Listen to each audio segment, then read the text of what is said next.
organiser ces élections locales? Y aura-t-il, je ne sais pas, quel est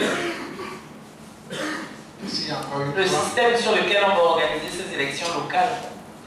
Merci encore une fois. Il faut dire que le problème des élections locales se pose au Togo depuis un certain temps. Rappelons-nous que c'est depuis 1986, si j'ai bonne mémoire, qu'on a organisé les dernières élections locales. Est-ce que je me trompe? Et depuis là, les Togolais réclament les élections locales parce que les élections locales constituent la démocratie à la base. Et c'est le socle même de la démocratie. Un pays sans élections locales, c'est comme on n'a même pas encore mis les structures de la démocratie. Et donc ces élections locales sont une nécessité pour le Togo, pour qu'à la base, on s'exerce à apprendre la démocratie et à faire vivre la démocratie dans chaque localité, la plus petite possible. Mais est-ce que c'est pour cette raison qu'il faut aller à ces élections locales à tout prix, quelles que soient les conditions? Alors, on se pose la question parce que si nous prenons les événements du 19 jusqu'à ce jour, il y a un certain nombre de réformes qui ont été demandées. Et parmi ces réformes, il y a les réformes électorales. Ces réformes électorales sont indispensables pour les élections locales. Lorsque nous prenons le cas dans lequel nous sommes au Togo, avec le recensement qui s'est passé tout dernièrement, il y a un bon nombre de citoyens togolais qui ne se sont pas inscrits. Alors que ces citoyens peuvent dire, je prétends être candidat. Or, dans notre loi, vous ne pouvez pas être candidat sans être électeur. Donc, d'où, c'est-à-dire la nécessité de voir si on ne doit pas refaire faire les réformes nécessaires pour permettre à ces citoyens-là d'être candidats. Et parmi les réformes, on peut dire que les réformes électorales, c'est deux aspects, sinon trois aspects importants. La présidentielle aujourd'hui, dans notre constitution, est à un seul tour. Et les revendications depuis le 19 août portaient sur ça. Il fallait aux élections à deux tours.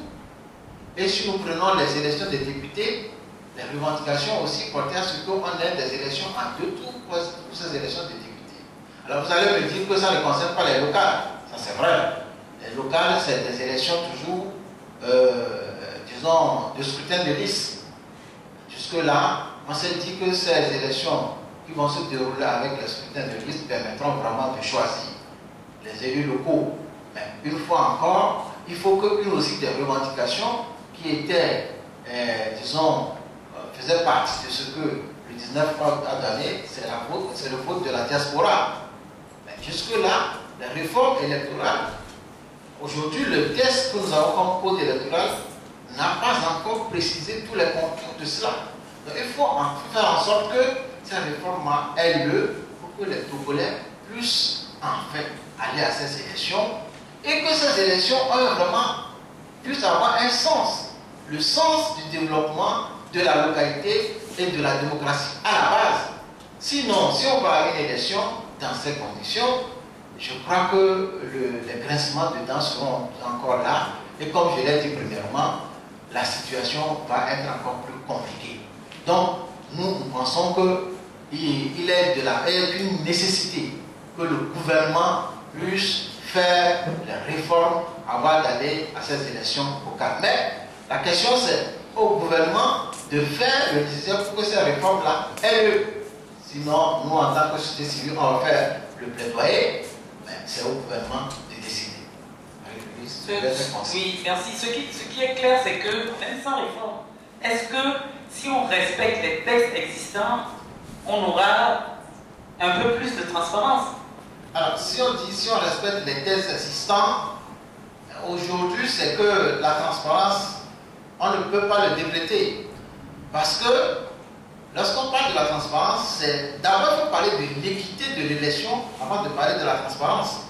Lorsque les uns et les autres, les acteurs, les parties prenantes ne sont pas là pour voir ce qui se passe, donc on ne peut pas dire que c'est transparent. La preuve, c'est que bon nombre de gens ne sont pas électeurs. Donc, s'ils ne sont pas électeurs, comment ils peuvent contrôler ce qui se passe? Donc, c'est un problème. D'accord. Donc, le gouvernement est en contradiction avec les textes que lui-même évoque. C'est ça. De toutes les manières. Même sans réforme. De toutes les manières, le principe, c'est qu'il est important, il est de la nécessité que les acteurs s'entendent pour faire les réformes avant d'aller à ces élections. Merci. Je vais demander au père Lafognon de